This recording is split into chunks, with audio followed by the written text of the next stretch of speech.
Chinese Classics, Journey to the West. Chapter 1, The Monkey King is Born. This is a mythical story. It is said that a long time ago, the world was divided into Dongxing Shindro, Xinayu Hezho, Nanfanbosu, and Beiju Ludro. In Dongxing Shindro Olai country, there is a mountain of flowers and fruits. And there is a fairy stone on the mountain. One day the fairy stone broke and an egg rolled out of the stone. The egg turned into a stone monkey at the sight of the wind. And the eyes of the monkey shot out golden light. Pray to all directions. The monkey can walk and run, drink some spring water from the mountain stream when he is thirsty, and eat some fruit from the mountain when he is hungry.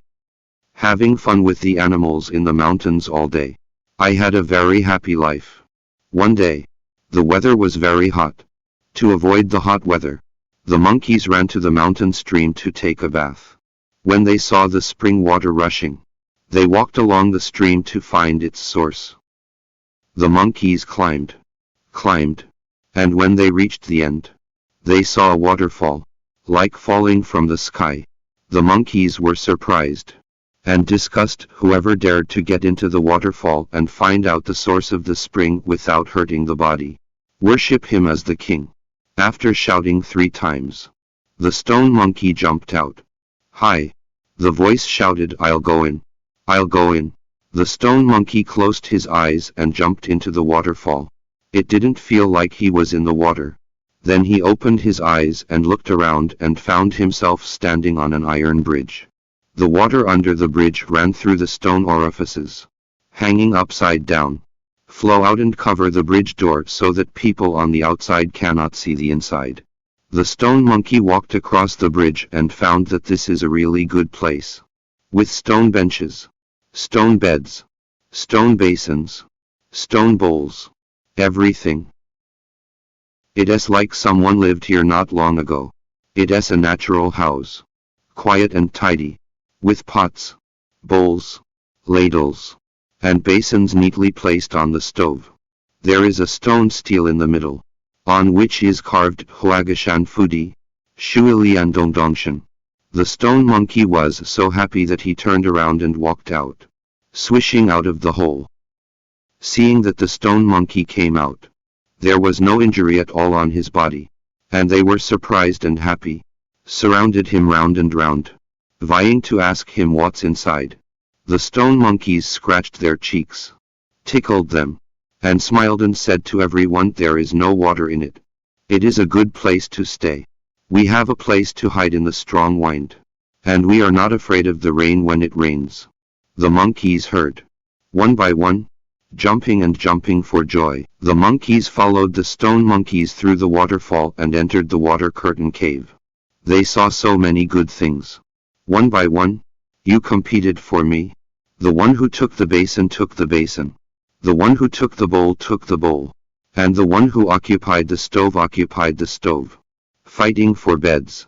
Move over, until exhausted. The monkeys all followed their promise and worshipped the stone monkey as the king. The stone monkey has since ascended the throne, omitting the stone word, and claimed to be the Monkey King.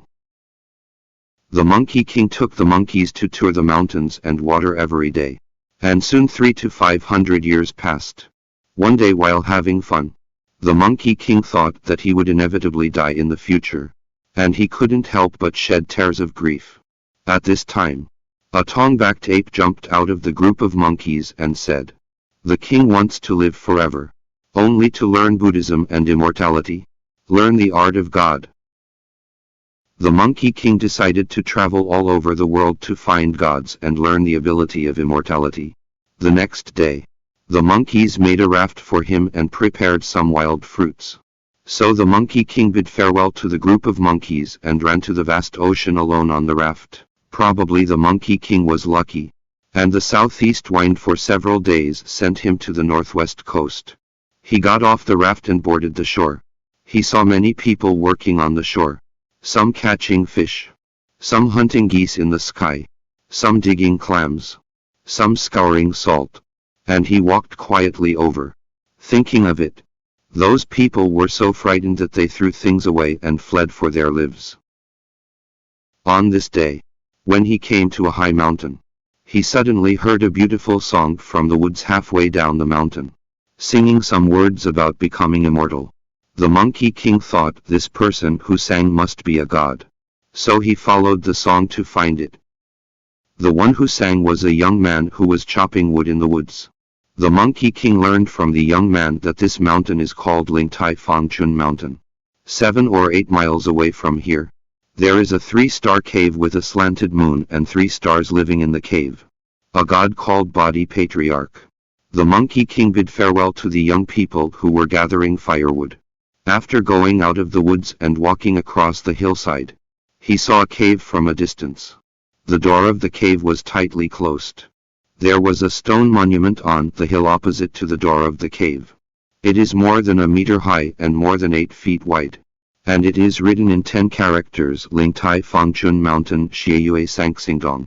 While watching, the door suddenly opened, and a fairy boy came out. The Monkey King hurried forward and bowed deeply to explain his intentions. The fairy boy said, "My master was about to preach, and suddenly he asked me to come out and open the door. It's you. Come with me." The Monkey King hurriedly adjusted his clothes and respectfully followed the fairy boy into the cave, and came to the platform where the ancestor preached. When the Monkey King saw Body Patriarch sitting upright on the stage, with more than 30 fairies standing on either side of the stage, he knelt down and cowed out. The ancestor asked him clearly what he was coming from, and was very happy, seeing that he had no name. He said, "Just call Wukong." The ancestor called Sun Wukong to meet with fellow brothers again, and found a room for Wukong to live in. From then on, Wukong followed his brother to learn common sense of life, pays attention to classics, writes and burns incense, and does some work of sweeping the floor and carrying water in his spare time. Soon 7 years passed. One day, after the patriarch finished his preaching, he asked Wukong what skills he wanted to learn. No matter what the ancestor said about praying for gods, worshipping the Buddha, and meditation, as long as he heard that he could not live forever, he would not want to learn. The ancestor jumped down from the high platform and pointed at Monkey King with the ruler in his hand and said, "You monkey, don't learn this, then don't learn. What are you going to learn?" After that, he walked over and hit Wukong 3 times on the head. Down, walked inside with his hands behind his back, and closed the door. The brothers felt very scared when they saw that master was angry, and they blamed Sun Wukong. Monkey King was neither afraid nor angry, but rather happy in his heart. That night, Wukong pretended to be asleep. But in the middle of the night, he got up quietly, went out from the front door, waited until the 3rd watch, and walked around to the back door. He saw that the door was half open and half closed.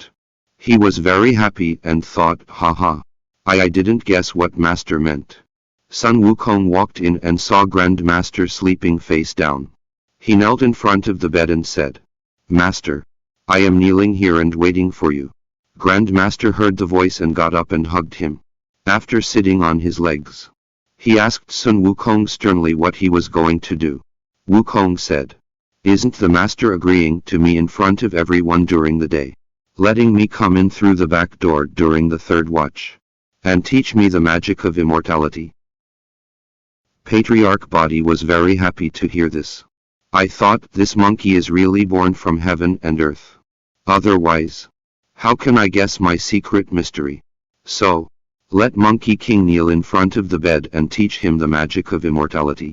Sun Wukong listened carefully, understood attentively, remembered the formula firmly, and bowed his head to thank the patriarch for his kindness. Soon 3 years passed, and the ancestor taught Monkey King 72 changes of spells and the ability to drive somersault clouds. After learning this ability, one somersault can cover 108,000 miles. Monkey King is a monkey. He likes to jump, so it is easy to learn somersaults. One summer, Monkey King and his seniors were playing in front of the cave. Everyone wanted Monkey King to change something to see. Monkey King felt very happy in his heart. He chanted a spell triumphantly and transformed himself into a big tree. The brothers met and applauded him. Patriarch Body heard everyone's noise. He came out on crutches and asked, "Who is making noise? Where are you screaming like a monk?" Everyone hurriedly stopped laughing. Monkey King also returned to the original state, explaining to Master and asking for forgiveness. The Patriarch Body saw that Monkey King had just learned some skills and he became very angry. The ancestor asked the others to leave, gave Wukong a severe lesson, and wanted to drive away Sun Wukong. Sun Wukong was in a hurry and begged Patriarch not to drive him away. But Patriarch refused to keep him, and asked him to make an oath. Sun Wukong cannot be said to be the disciple of Patriarch Body at any time. Thank you very much.